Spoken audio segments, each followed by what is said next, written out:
Welcome to USA Global TV and Radio, where our mission is to provide education, entertainment, hope, and inspiration.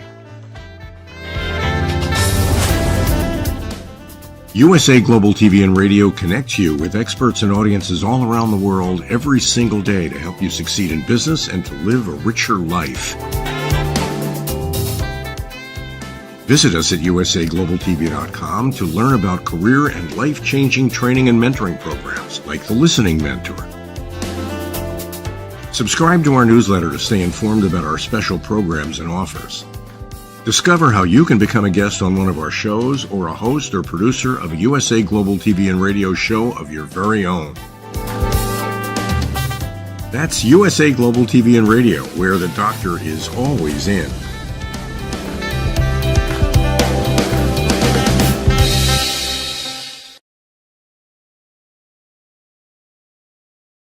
Welcome back for another exciting episode here at USA Global TV and Radio. I'm Dr. Jacalyn-Kerbeck, and our show today is the Mallorca Connection. We're going to be talking about willpower for success in 2024. And of course, I'm not alone to do this show. The star of our show, Mr. Roland-Friedl, he is backstage ready to join us. Let's welcome him to the program. Hello. Hello, Dr. Jacalyn. Hello, great to see you again. Hello to our audience. Hello. Hello. It's great to see you again. And of course, for people meeting you for the first time, you are a speaker, a coach, an author, a entrepreneur. You have your own men's platform where you're helping people all the time.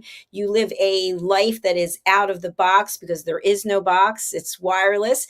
And you started off when we met in Mallorca, and that's the background that we have behind us. How was your experience there in Mallorca, and why did you decide to leave?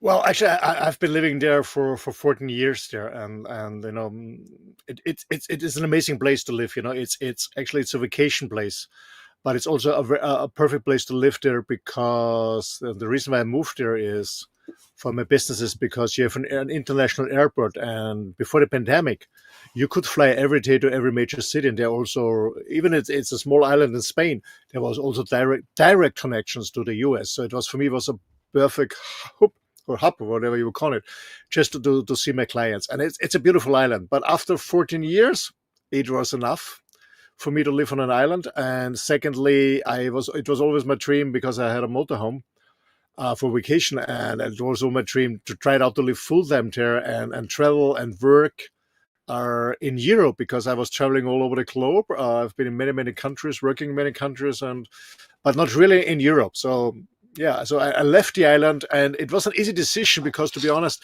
the amazing house I was living in, it was not my own property. I rented it out for a hell of money, and the owner, she wanted a more than 30% increase of the rent. And it was a good sign. I said, okay, I'm off. Thank you. Bye-bye. It was an amazing time. I really enjoyed it. But I opened a new chapter 2 years ago. And what a chapter it's been, because we've been together through this journey as we grow USA Global TV and Radio. And, you know, when you look at the images behind you, it's so beautiful. And I know, because I've lived on an island as well, just absolutely gorgeous. But sometimes you miss getting back into other types of environments. You look around you, yes, it is absolutely beautiful, but I'm still missing something. So now that you've left and you've been out there on the road, what is it, 18 months? It was 1st of April. So 1st of April is 2 years now. 2 years. So Okay. yeah, in April it's gone on 2 years. And to be honest, if I wouldn't have been traveled so much to my clients all around the globe, I guess I wouldn't have spent so many years in Mallorca because so it was a good place, a good hideaway to come back and just relax and relax. But if I would stay there and work there, I would get off earlier because I always need new locations, new people. I cannot stay too long on the same spot. That's too boring for me. You need to be challenged. I'm like that as well. When we think about willpower, something comes to mind and you think about it right away. Okay, I'm not going to overeat or I'm not going to overdrink or I'm not. That's kind of an easy one that comes to mind. But willpower really is the foundation for so many opportunities that we can take. But we either don't have the willpower to follow the path that's required, or we possibly don't believe in ourselves enough. So, do you think there is some type of equivalence or connection or intersection between self belief, self care, self confidence, and willpower? Absolutely, absolutely, Doctor, absolutely. When I was a kid, my dad always told me I'm not good enough in this, I'm not good enough in that, I'm not good enough in this. I don't know why he did this, but I had support from my mom. So I was born in a small country in the middle of Europe in Austria. We are famous for skiing. Yeah, we are very good skiers. And so we learned skiing before we learned to walk. So I was on my skis very early. And my dad always said, "No, you're not good enough. It's not working. You just well, it didn't work." And I was screaming and crying, but my mom didn't give up, and I became a very good skier. I actually was a skiing teacher in Austria when I was a student. But anyway, so I always had to prove myself. And show my dad I'm worth. So I was always seeking for his love and acknowledgement. So that's what drove me. But and this was also and then because I had so much willpower, actually it was a parallel increase. I increased my willpower because I have to prove it. And with the willpower, there came the success, small steps, and with the success, there came self-esteem. The self-esteem helped me to to embody to empower my willpower. And this was step by step. We are climbing and helping each other, self-esteem and willpower. It came parallel. I came parallel, but it's true. You need self-esteem. But if you don't have self-esteem, start with the first small step. Force yourself. Celebrate the first small success. Then your self-esteem is growing, and then you really parallel. You go up the ladder. Absolutely. And when we think about success, it can look differently to you, to me, to any number of people. But does willpower look different, or is it the same regardless of who you are or where you are? It doesn't matter what area it is. If you want to be successful in sports or successful as a husband or as a father, as a mother or in business, it doesn't matter. You need willpower because you always face challenges. You always gonna have distractions. Everybody has this. Everyone has this. So of course you need willpower. And sometimes I remember when I was in sports, very active in sports. I really loved what I'm doing. I was really challenging myself. But there have been days I didn't want to get up at 4 in the morning in winter when it's fucking cold outside and go to the public pool and swim and swim and swim. And sometimes I hated it, but so I had to bring up some willpower to continue, even when I loved it normally. But sometimes you don't have the mood, and so you need the willpower to keep going, and not giving up. Because once you sit in the warm sofa or you stay in the bed, it's becoming more difficult and more difficult to get your ass out of it. Yeah, you need willpower, no matter what you're doing. That's such a great example because we can all imagine that getting up at 4:30 and going into some freezing cold water and go, no, I'm just going to stay in bed. So, and it's not a heated pool where you jump in the morning. oh my gosh. Yeah, I can't even imagine that. But you have shown us you getting into an ice bath. And I know on social media, we saw all the time Mark Wahlberg is showing us he's getting into his tub filled with ice every morning, I guess it is. So, how much of willpower is based on an outcome? And the reason I ask this is I've heard many times from people, I've said it myself, you know what? I'm just going to do whatever. I'm going to eat the cake. I'm going to do whatever because I'm only here for a certain amount of time. So we want to please ourselves. And we think, well, if we have the willpower, not to do whatever it is or to do whatever it is, we're giving up something.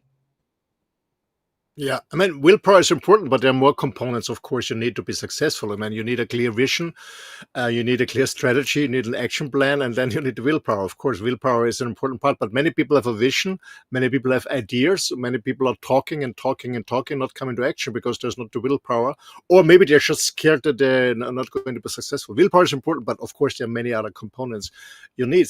But willpower is important as soon as you start struggling, as soon there are challenges, as soon there are obstacles in your way, that you need the willpower to continue. As I said with my example, I love to work out, I love to train, but sometimes it's really hard to get out in the morning and jump in this cold public pool. So there's willpower you need, but willpower is always, I believe strongly, connected with your motivation, with your vision. What motivates you to do this? So the willpower needs food, needs energy. So you have to feed your willpower, and this is my daily motivation. I have what I want to achieve, I want to become, or I want to do, what I want to have. So it's a combination of willpower and feeding the willpower with the motivation, with your vision, whatever it is. Whatever makes you getting up at 4:30 in the morning, jump like a cold pool. Whatever it is. Absolutely.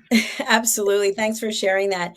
And I shared earlier on our previous show, the Planet Earth show, that yesterday I taught 2 classes. One was Vinyasa yoga and one was spin. And of course, whatever I do, I put myself fully into it. I know there's a lot of instructors who are walking around talking to people. I'm there doing it, pushing myself. And then at the end of the day, as I always do, I went to Solid Core, not a paid spokesperson, and just pulling into the parking lot thinking, oh, I just don't know if I can do it. And I feel like that every day anyway. But I'm just going to go because that's just part of who I am. And I got in there and I said to myself, you need to change your mindset. You're here, you're going to do the work, and you're going to be happy that you did it, because I have a bigger picture. I have a why. And I think that why has to be aligned with the willpower and the ability to give up something. We've had a guest on before, and I've talked to you about it, and she's talked about the pleasure ladder, or Maslow's hierarchy of needs. And so at the very base, at the core, many times we get so tripped up with food, alcohol, sex, whatever it might be, because it feels so good for that period of time. And to move up, we've got to make some hard choices. And sometimes we just fall right back down. Why is that? Because we as a species, like animals, we want to have as much pleasure as possible and avoid as much pain as possible. That's what drives us. Yeah, going for pleasure, avoiding pain. That's what drives us. So we have these 2 types. These 2 how to call it? I find a word. There's 2 motivations. Some people are, whatever they're doing is they want to avoid pain, going away from somebody, escaping from something. I don't want to be fat. I don't want to be bankrupt. And they're the other ones who are going for something, who want to gain something, who want to gain pleasure. I want to be fit. I want to have $100,000 on my bank account. So we have these 2 prototypes. But the thing is, as a creature, we try to avoid pain and we want to have pleasure. That's every human being, every animal wants to avoid pain and have pleasure. That's normal. That's in us. That's in us. So here's a question I have for you. You have talked before, we talked about it the last show, about intermittent fasting, long-term fasting. I know myself, I think it was last month, I fasted for 40 hours, which was a lot. But I remember at some point, maybe it was 18 hours in or something, and I was still doing all my exercise, I started shaking. And it was that feeling, I don't know if you've ever had it, where you've had too much sugar and then you're crashing because your body's craving that. And I was working out, I was like sweating, it was pouring off me, and I just felt like I was going to pass out. And I said to myself, this too shall pass. Focus on the work and not how you're feeling.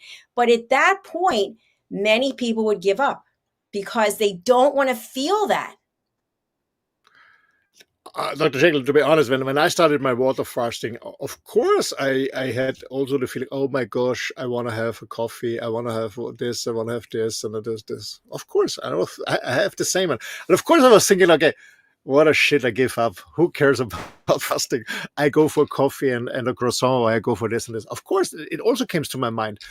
But then it comes up and I think about, okay, why did I start? What was my motivation? Of course, of the short, on the short time, I get some pleasure, of course, when I have a coffee or an ice cream or whatever my craving is. But on the long term, I have a pleasure when I feel good, I feel healthier, I feel fitter. So is this Mallorca in the background all the time? It is, yes. Yeah, because I know some of these places. Okay. It is. That's Uh, where we are. yeah. So of course I have also this, these cravings. Yeah, absolutely. But I always think about, okay, what is my goal? What is my goal? Why I'm doing this? What is my why? And I said, okay, on the short term, it's nice to satisfy myself, whatever need I have right now, whatever craving I have. But I said, no, on the long term, it's better not to do it. And the thing is, I just want to train my discipline and my willpower. That's part of my fasting too, to be honest. It's also training about really how persistent and consistent I really am. Do I have discipline? Yes or no? And That's I part of it. agree with you. And I think that's something that comes up when we have opportunities, also some would call these challenges, based on sacrifices that we've made or how we've trained ourselves to get to the why, as opposed to staying at the bottom of the pyramid. It helps us in ways we never could have imagined. And you might look at other people who are battling something and they're having a hard time getting through. And it might be because they weren't open to pushing themselves out of their comfort zone. I know you've trained major organizations around the world and you work with men on a regular basis. When someone comes to you and they say, I just don't feel like doing the work, but I want the results, what do you say? I mean, I mean, you cannot work for $5 and think you earn 50,000. It's not working. That's the law of cause and effect. That's not working. I mean, even when you go to when you're hoping for the lottery gain, I mean, at least you have to buy a ticket. I mean, there's always the paying a price. There's, I guess you in the US, you're saying there's no free lunch. Of course, we always have to pay the price. The question is the price the results worth?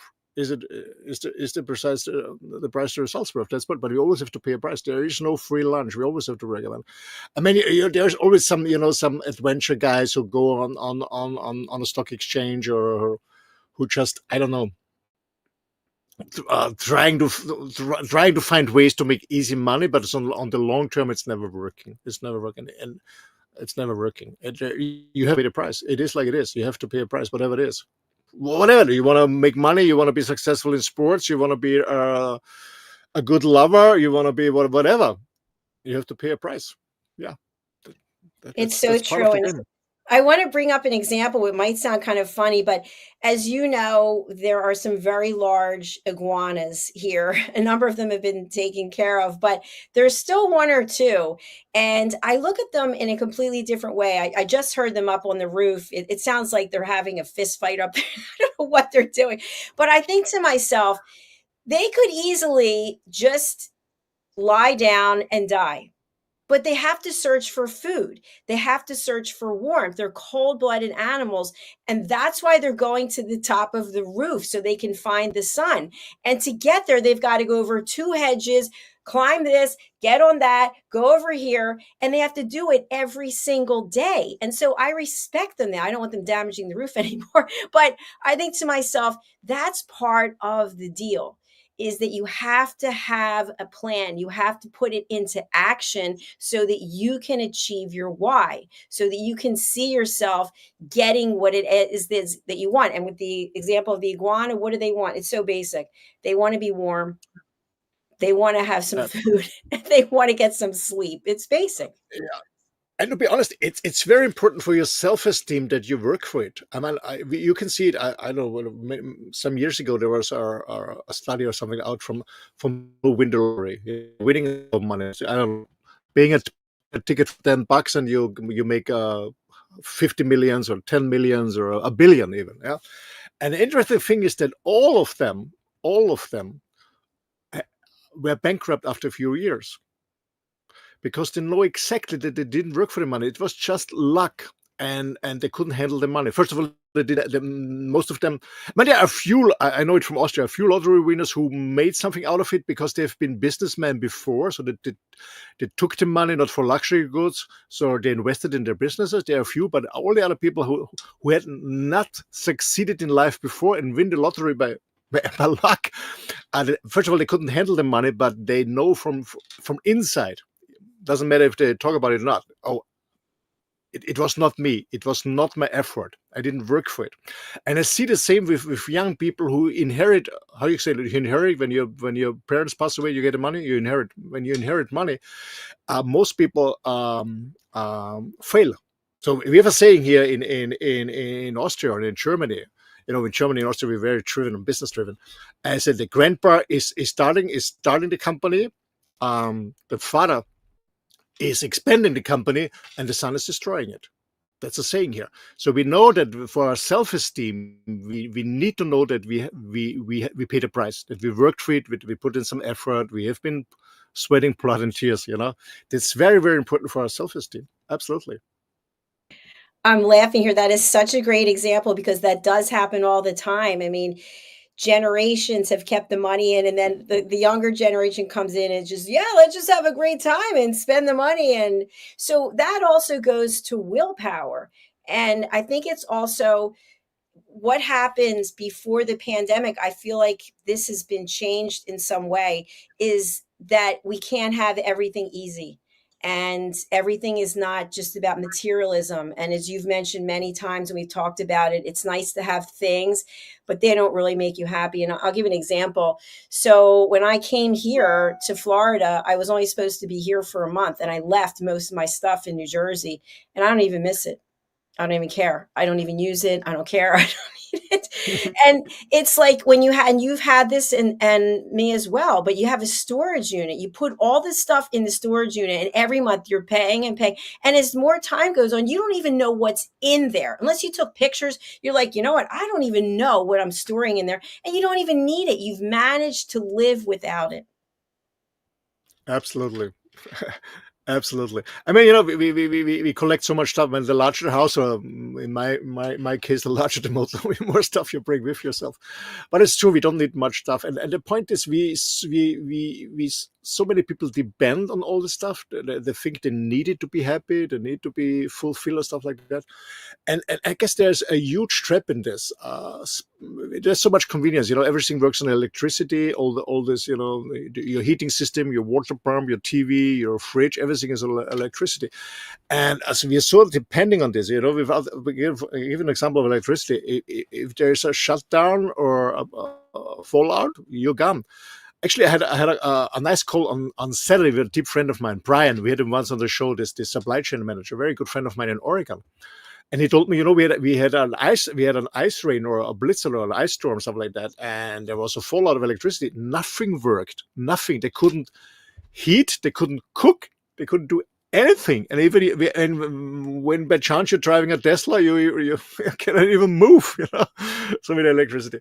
And I told him, hey, Brian, you need a plan B. The next house, you need an oven, a fire oven. You collect wood in the forest, or you buy some wood. You have to be prepared. So we are so depending on so much stuff, and I think this is also part of our willpower, that we are become, or at least become more independent and free. We are depending on so many things, and when there's a breakdown, what's then? So we need the willpower to challenge ourselves and to learn actually old new tools, like making fire, like hunting, like whatever it is. I think it's so important, especially in the years that are coming up now, because we're going to face more and more crises. I'm quite sure, and I think the last 4 years was just a small taste of what's going to happen this year and the next year. So, and this is also willpower. It challenge yourself and getting out of the comfort zone, whatever it is. Absolutely. Yeah, it's so true. And I'm so glad you brought up about Tesla. Not a paid spokesperson, but that we've had a lot in the news lately here in the States, especially in the Northeast and places where it's been really cold. You just see Teslas all over the place that they can't they can't operate. They can't get recharged. And the owners are just like, why'd I buy this vehicle? What am I going to do now? Yeah. Yep. Yeah. And that's part of our willpower is becoming the man and the woman that is independent and not depending on the government, not depending on whatever it is. And this is also part of I strongly believe in willpower for success in 2024 is becoming an independent individual.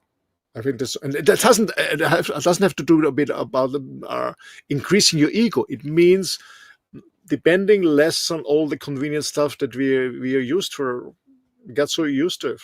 It's a hard way, but to be honest, I feel much more comfortable because I know totally whatever is coming here in a crisis. I'm independent. I know how to make a fire. I know how to hunt. I know how to this, and it's the things that we have to learn in life because it doesn't.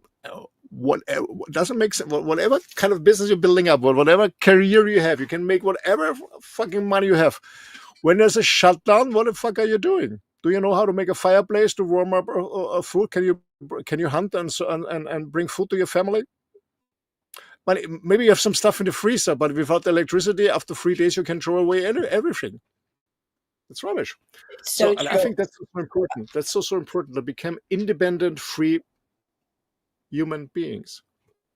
I would love to see you on one of the, I know you're not into reality TV or TV at all, but I would love to see you on Survivor or Alone out in the wilderness. I think you would do really well. Would you ever do anything like that, living off the land to earn $1 million?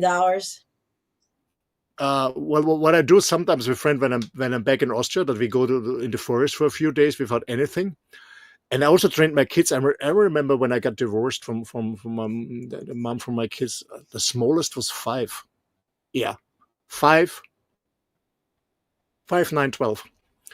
And actually, it was my fault too. We always had these luxury holidays. We went for golf holidays or riding or 5-star hotels all the time.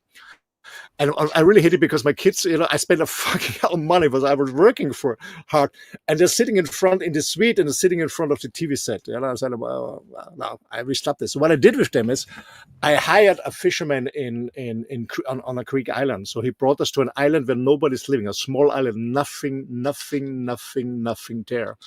And they learned to fish, they learned to hunt, they learned to hunt in the sea, to harpoon, they learned to make a fire. There was nothing there. I remember the first day when we came, my oldest son said, okay, when is dinner?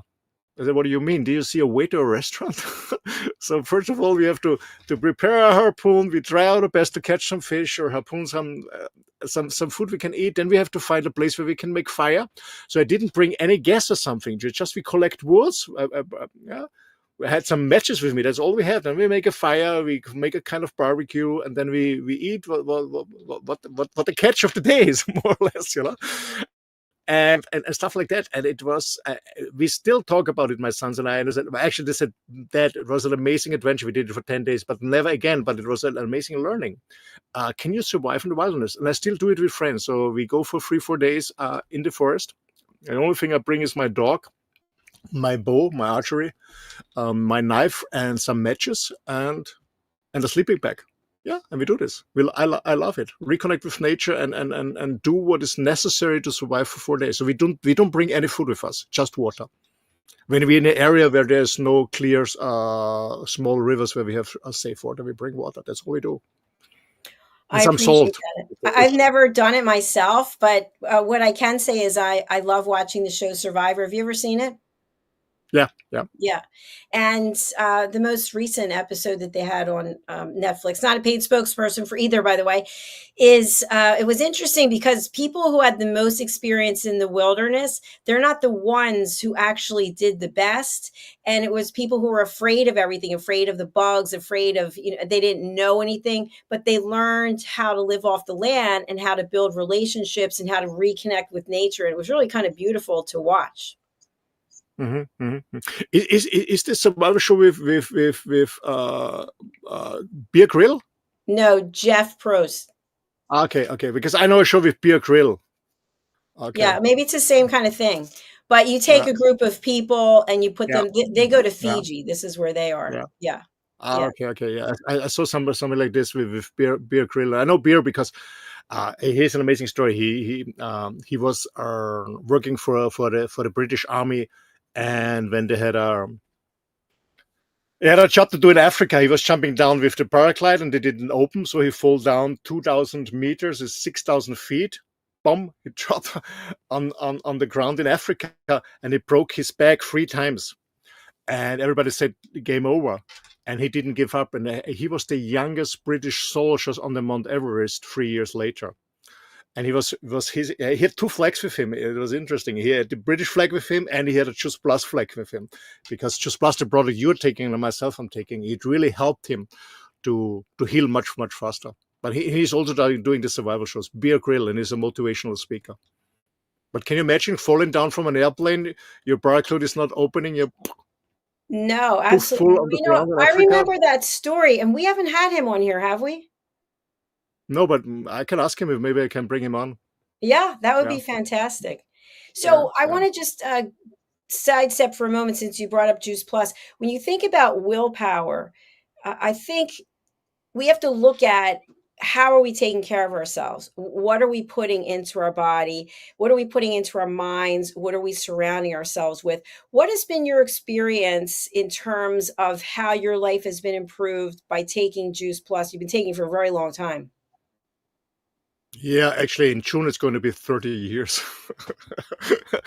In June it's going to be 30 years. Well, it's part of my willpower. The point is, I know that if I want to be successful in business, but also privately, meaning that I can travel, that I can enjoy life, can spend time with my kids, with my friends, I need energy. I need to be healthy and fit, both healthy and fit. So it was totally clear that I have to supplement my daily food intake by taking supplements. That was totally clear for me. I was always looking for something that I can supplement, and I was looking for something that is natural. But this is part of my willpower. I'm willing to invest money, which is power, money, power, energy, to be fit and healthy, so I can enjoy life to the fullest. Yeah, absolutely.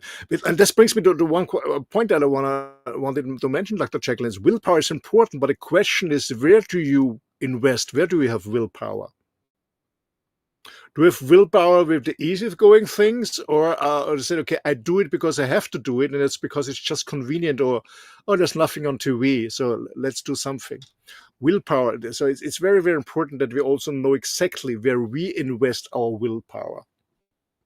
So would you say that a word that comes up for you when you think about willpower is sacrifice?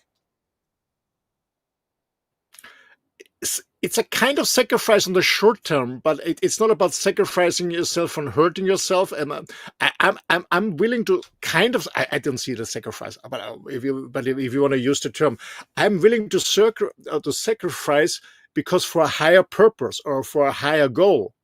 I'm not sacrificing just for my ego to say, okay, I'm a yogi, I'm an ascetic, I don't need this because this is another ego show. I don't do this. And I'm not sacrificing for myself to hurting myself just to improve somebody else, how tough I am or whatever I can do. I wouldn't do that. I wouldn't do that. But of course, it's a kind of sacrifice. Yeah. But the question is, the point is, for example, if you want to lose weight or whatever it is, and you need willpower, is I have to go to the gym, or is it I want to go to the gym? I have to eat healthy, or I want to eat healthy. I have to do a daily walk in the forest, or I want to go in the forest. That's a different approach. It is. What would you say to people who, excuse me, at the end of last year, they made all these commitments to do certain things, and then they haven't done any of them, and they're blaming it on a million things? Well, work is busy, family's busy. What about these excuses? Well, an excuse is an excuse. The question is always, you have an excuse or you have a clear goal. And as I said, we're trying to avoid pain. And sometimes when you want to change something, there can be pain in the beginning. Of course, you're getting out of your comfort zone. You're not knowing what expecting. Maybe you have to, what do you say, sacrifice and not eating this donut, this bagel, or this drink, this cocktail, or whatever it is.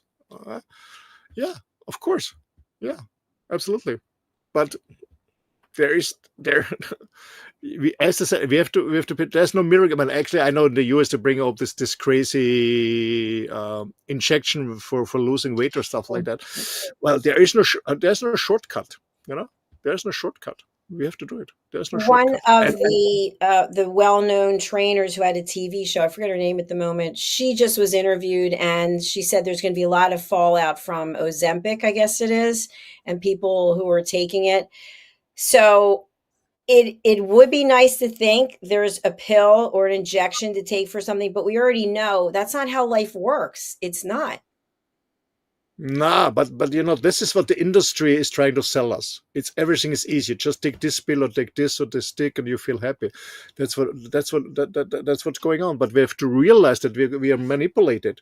It's all about business. It's making money out of us. That's why all this processed food industry, what they're doing is it's not about producing good food. It's about making you addicted to it. Yeah, they know exactly by science what triggers your brain to produce some endorphins or some hormones that make you feel happy. And then they make a mixture of salt, sugar, whatever is needed to trigger your brain. They know exactly how to trigger your brain that you feel like being on cocaine. That's what they do on a legal way with the food industry, and people go for it, and then they're in, and then they don't realize what's going on, what's going to happen, and then they run to the pharmacy shop and say, "Hey, fix me, doctor. Fix me, doctor." Yeah.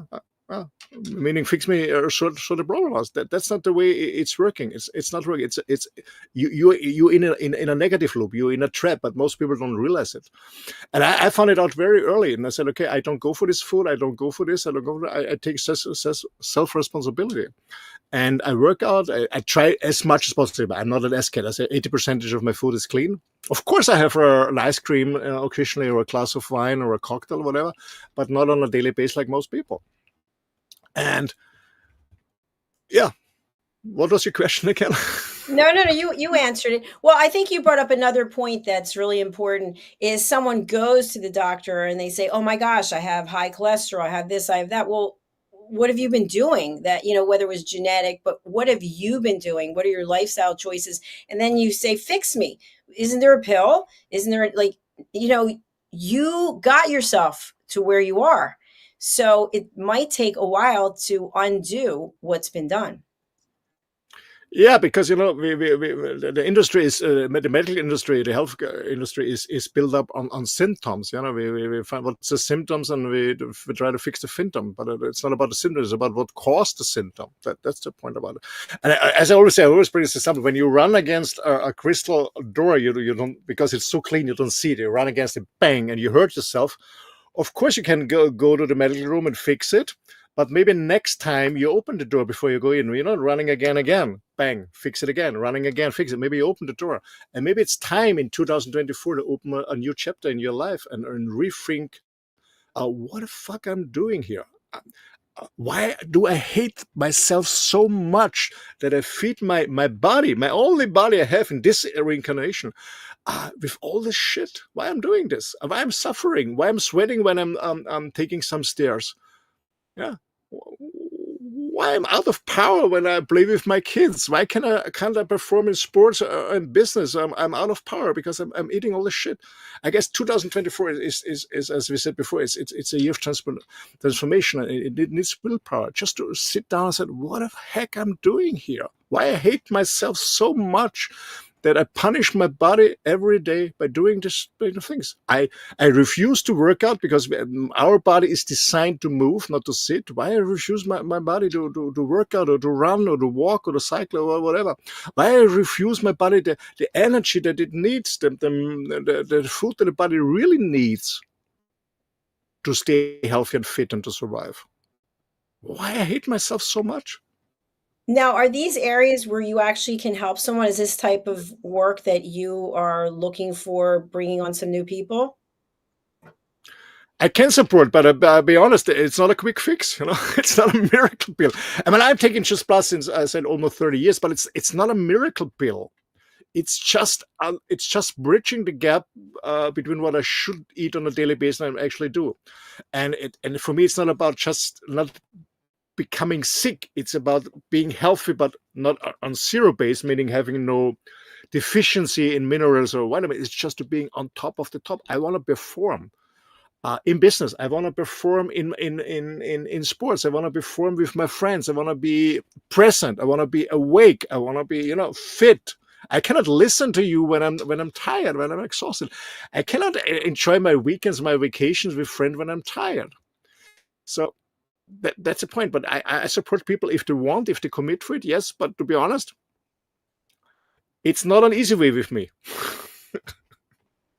But it's fun. But you come out a changed person. So I want people to reach out to you. And also, we didn't talk about your work as an author. Is your latest book available? Soon. It's coming. The point is I started another book already. So I didn't have time to publish the other one. Yeah, it's coming soon. I was thinking about bringing both books on the same time. It's coming soon. Yes, it's the first one is a business book. It's called Innovation for Success. It's a business book. It's for people who are in sales force, sales managers, maybe in the technology industry. That's one, and the other one is going to be it's I don't know sure about the title, but it's about actually for all of us, because most of us miss or never had a dad. Maybe they had one, maybe they have been raised by a single mom, or maybe they had a dad, but dad was not present because he was working. He was not really present. So it's a book about this. Well, I can't wait until you're bringing it out. So please do share it with us once you do. We are actually at the end of our program for today. What would you like to leave people with today, Roland? And by the way, please take out your camera, your device. You can actually go ahead and scan the QR code to contact Roland. His website address is right there in front of him, his picture. And of course, we are also, in addition to being on all of the TV platforms, we're on the radio platforms. And we will soon be live streaming on our website as soon as it's finished. Roland, over to you. Very good. Yeah, what I want to leave you today is, if you want to change something, whatever it is, in business, in relationships, health-wise, personal development, whatever it is, the best time to start is today. It's not tomorrow, it's not next week. It's the best start is today, and it's not about making a huge step. Start with the first step. Make an action plan, and then pick one of the things you're writing down in the action plan, and make it happen today. One small thing, the first step. Every journey starts with a small step. That's what I want to give you as my last. Thank you so much, Roland. It's been an absolute pleasure to see you, and I look forward to seeing you again next week. And thank you to everyone watching or listening. Please do subscribe to our channel, USA Global TV and Radio. Our next show is coming up. It's The Listening Mentor. We'll see you then. Bye for now. Bye. Bye, everyone. Thank you. Bye. Bye, Dr. Jacalyn.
Dr. Jacalyn-Kerbeck, President, Founder, and Chief Listening Officer of USA Global TV and Radio.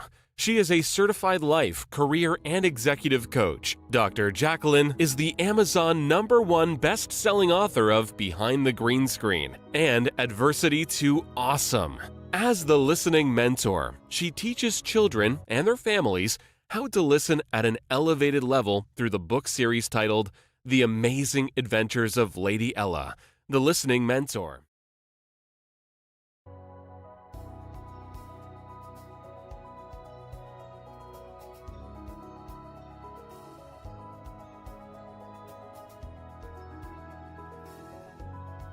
The Creative Hearts Awakening book series features heart-centric creatives who share their awakening journey. Through the Power of Listening educational course platform, people can get certified as elevated listeners on USA Global TV and Radio. Learn how to center yourself and align with nature through the power of nature, plants, and shrines. The Journey of Chakra Psychology course will educate you on the chakras and their meaning. The Intuition of the Heart course will help you understand how to trust your intuition. Learn how to face the shadows of self and understand the impact of following trends and materialism. Set boundaries and ask for permission to help establish better relationships, deeper connections, and more authentic conversations. Take your communication expertise to a higher level with the course for curious humans. After all, we are not robots. Looking to start your own podcast platform? Get everything you need in the Podcaster Pro package with Dr. Jacalyn-Kerbeck. How can music, breath, and your voice set you free? Find out with the Power of Listening courses. Dr. Jacalyn is a certified meditation teacher, yoga instructor, and Juice Plus distributor. She will help you create a plan for your healthy lifestyle. As an expert in the art of interviewing with over 3,000 hosted and/or produced live broadcasts, Dr. Kerbeck helps her clients stand out as global broadcasters. Dr. Kerbeck's books are available on Amazon. Start your listening journey by reading. Tune into the Listening Mentor TV show, Fridays on USA Global TV, and learn how listening can be your superpower. Dr. Jacalyn-Kerbeck.